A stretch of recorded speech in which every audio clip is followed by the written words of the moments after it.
மாம்பழ பிரியர்கள் எல்லாருமே வந்து மாம்பழம் சாப்பிடணுங்கிற ஆசைக்காக அந்த மே மாதம் வரைக்கும் காத்திருப்பாங்க. கோடை காலத்தில் தான் மாம்பழ சீசனே. மாம்பழத்தை நம்ம அப்போ தான் முழுமையாக சாப்பிட முடியும்.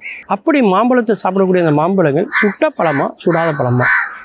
அதாவது சுட்ட பழம்னா என்ன அர்த்தம் அப்படின்னா செயற்கை முறையில் பழுக்க வைத்தது. சுடாத பழம்னா இயற்கையான முறையிலேயே பழுத்தது.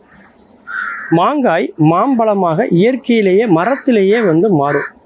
அப்படி பழுத்ததுக்கப்புறம் மாம்பழங்களை பறித்து சாப்பிட்ட தலைமுறை போன தலைமுறை. ஆனால் இந்த தலைமுறைக்கு எல்லாமே அவசரம்தான். அதனால் என்னென்னா மாம்பழம் பழுக்கிறதுக்கு முன்னாடியே மாங்காயை பறித்து செயற்கையான முறையில் பழுக்க வச்சிடுறாங்க. மாங்காய் மாம்பழமாக இயற்கையாகவே மரத்தில் பழுப்பதற்கு காரணம் எத்திலீன் என்ற திரவம்.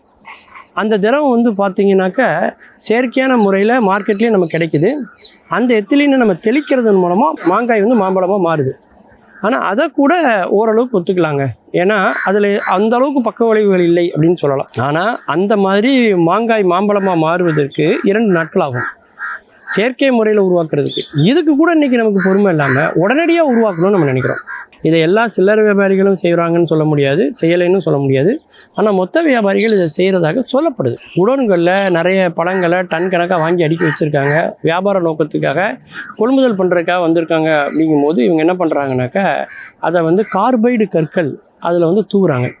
2 பழங்களுக்கு நடுவில் அந்த கார்பைடு கற்கள் இருக்கும்போது என்ன ஆகுதுன்னா 6 மணி நேரத்தில் அந்த மாங்காய் வந்து மாம்பழமாக மாறிடுது.